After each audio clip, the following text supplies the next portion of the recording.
The train station hummed. It was early. The sun was just thinking about rising. A pale light touched the tracks.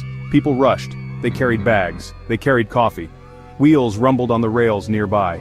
Announcements echoed, a voice from nowhere, telling of arrivals and delays. Amidst all this movement, one seat on a wooden bench sat empty. It was a simple seat, worn smooth by countless others. But this morning it seemed to hold a quiet stillness, a small pause in the world's hurry. This empty seat felt like a question, unasked, unanswered. It waited. Trains would come. Trains would go. People would fill other seats. They would laugh. They would talk on phones. They would stare out windows. But this one seat remained vacant for a long moment. It was as if the station itself was holding its breath around this small void, a space for someone, or perhaps, a space for something to be considered. It was an ordinary thing, an empty seat. Yet it felt significant in the cool morning air. Alex saw the seat. Alex saw many things. The hurried faces, the discarded tickets on the ground, the pigeons searching for crumbs. But the empty seat called out. It was a mirror, Alex thought, a reflection of a feeling deep inside. Alex was a sketch of weariness. Eyes, once bright with dreams, were now shadowed. They held the gray light of too many sleepless nights, shoulders slumped as if carrying an unseen burden. The old coat, once a favorite, now hung a little loose, a little frayed at the cuffs. In Alex's hand, a worn bag. It held a few papers, maybe a resume, maybe a notebook filled with crossed-out ideas. It was a bag of might-have-beens, and not-yets, mostly not-yets. Inside, the landscape was even bleaker. A heart heavy with unspoken disappointments, a mind that raced with anxieties then stalled in a fog of self-doubt. The vibrant colors of passion and ambition had faded. They were replaced by a dull ache, the ache of failure, or what felt like failure. It was a constant companion, this feeling. It whispered in quiet moments. It shouted in the lonely ones. It made the world outside seem too loud, too bright, too demanding. The struggles were concrete. The train finally hissed to a stop. Doors slid open. A wave of people got off. Another wave pushed to get on. Alex found a seat by the window. The usual scene unfolded. Phones came out. Newspapers rustled. Conversations started and stopped. Alex leaned against the cool glass, watching the station platform slide away, lost in the familiar landscape of personal gloom. The rhythm of the train was a monotonous beat. Clickety-clack, going somewhere, but leading nowhere new, it felt. Then a gentle presence. An older woman settled into the seat next to Alex. She moved with a quiet grace. Her hair was silver, like a soft halo. Her eyes, when they briefly met Alex's, were kind. They held a certain knowing, a certain peace. She carried a small cloth bag with a book peeking out. In the midst of the train's morning rush, she was an island of calm. She didn't sigh or fidget. She simply sat and breathed. She turned, just slightly.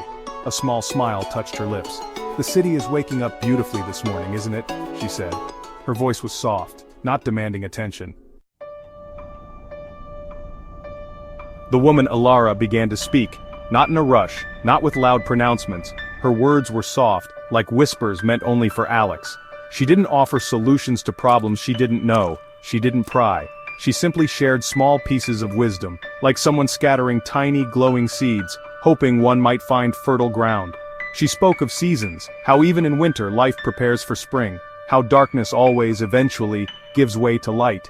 Every sunrise, Alara said, her voice a gentle melody above the train's rhythm, is an invitation, a fresh chance to begin again.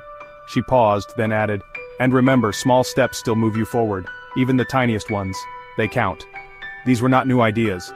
Alex had heard similar phrases before, in books, in songs, from well-meaning friends. But coming from Alara, they sounded different. They felt different. They carried a weight of lived experience. Alex listened, truly listened, perhaps for the first time in months. Alex stepped off the train at their own stop. Alara's words lingered, small steps. They echoed in the quiet spaces of Alex's mind. For so long, the mountain of problems had seemed too high to climb. But a small step? Maybe that was possible? Just one. Alex looked around. The day felt a little different, or maybe Alex felt a little different. A decision formed. A quiet resolve. To try, to take one small step. The days that followed were not suddenly easy, far from it, but they were different. Alex started with the smallest things, tidying a corner of the messy apartment, making the bed, answering one overdue email.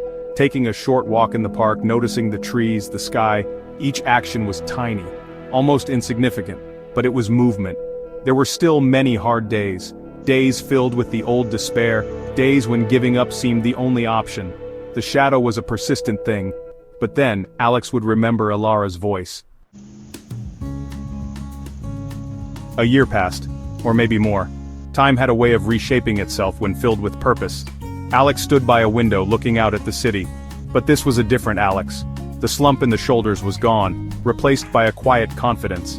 The eyes, once clouded, were now clear. They held a spark, a light that came from within. Alex had found a new rhythm, a new song. The city outside didn't feel mocking anymore. It felt alive, full of promise. Alex had found success. Not the loud, flashy kind, but a deep, meaningful success. A new job, one that used Alex's talents, one that brought satisfaction, or perhaps that creative project, once a distant dream, was now real. Launched, appreciated.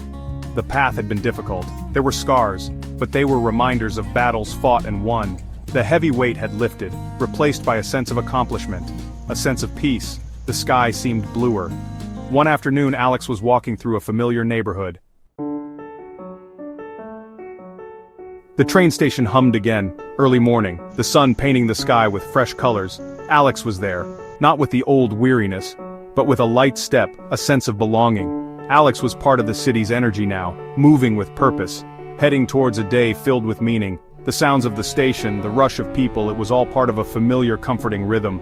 A rhythm Alex now embraced. Alex saw an empty seat on one of the benches.